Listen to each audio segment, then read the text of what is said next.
Welcome to episode 182 of the Lone Hockey Podcast. Where today we're going to be talking about some standouts in the gold medal game last night. We were talking about Finland and we're talking about the USA. Obviously, USA winning back to back once again. Really exciting. It was so cool to watch. I didn't really feel too nervous throughout the entirety of the game. Usually when I watch these games, and especially it's a team that I'm rooting for, I get a little bit more nervous, unless it's the Blackhawks, which the Blackhawks are not, are obviously not that good. But that's another story. Anyway, with the USA squad, I didn't really feel too many nerves. I felt like heading into this game, I felt like they were going to win it. I just felt that feeling all throughout the game. I felt like they were going to win the game, and it was so weird because they look almost as if they were down and out early in the game, but they made a miraculous comeback to tie the game in the second period at three, and then eventually we know that Teddy Stiga gets the OT winner. It was just an unbelievable game. The back half of the game was complete USA hockey style domination. It was so fun to watch the back half. The first half was way tougher to watch because Finland was out shooting them. Finland was just out pressuring them, out working them, out possessing them. Like just every category you can think of, they were outdoing USA. So that was part of the issue when trying to watch that game and trying to understand really what was going on with them there.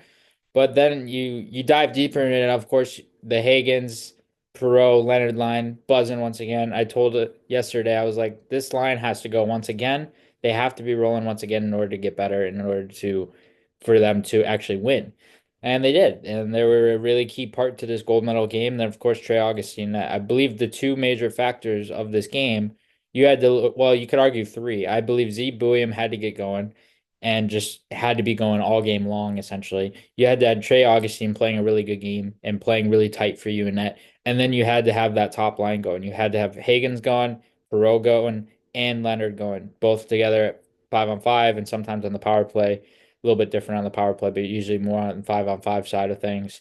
But that line would be out almost every two or three shifts, and they'd be rolling and they'd be possessing and they'd be forechecking, and they're just the epitome of what these games are all about is you have a really good and really unique blend of skill on that line. It just works really well in tandem with one another because they each have different skill sets and different styles. So it really allows them to blend together really nicely. So anyway, in terms of that, those are the major three factors I felt like. I mentioned two yesterday. I mentioned Augustine, I mentioned that line. I didn't mention Bouillon, but coming back to this today, I was like, they really had to have William going. And that's kind of a non-negotiable because he's your best defenseman. He's your number one defenseman. He's going to be playing the most minutes.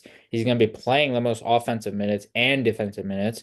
He needed to be going. He needed to be going good. So he was somewhat interesting to evaluate in that sense because you look at how his game has progressed, and the game has progressed massively over the course of the last handful of years. And he's been so much fun to watch. I remember watching him at Shattuck U15 and then his progression to where he is now, just completely different player, essentially.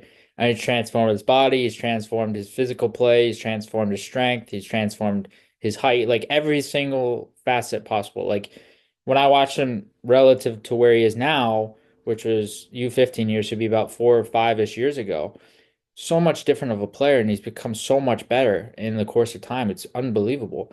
And I believe he's going to be really good NHL for quite some time for not only the US group and playing in these double IHF tournaments. I would imagine he's going to play in more of these tournaments as the men's tournament or in the men's tournament.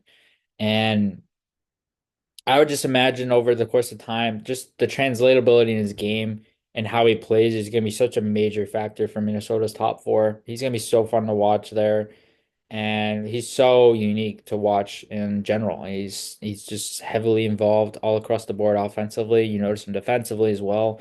Does a lot of good things on both sides of the puck. He's really noticeable from that perspective. So with him, he was really good, obviously. No surprise there. I noticed him all throughout the game. I noticed him in terms of weight shift deceptions, being able to leverage his ability to attack and extend plays, extend possessions, those type of things. He was really noticeable.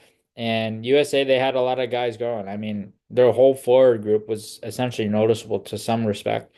And it was really intriguing to watch and really exciting to watch. You had so many different players who were going on many different facets. So it allowed him to be able to control the pace in a very unique way, and just allow them to be able to be active in general as well.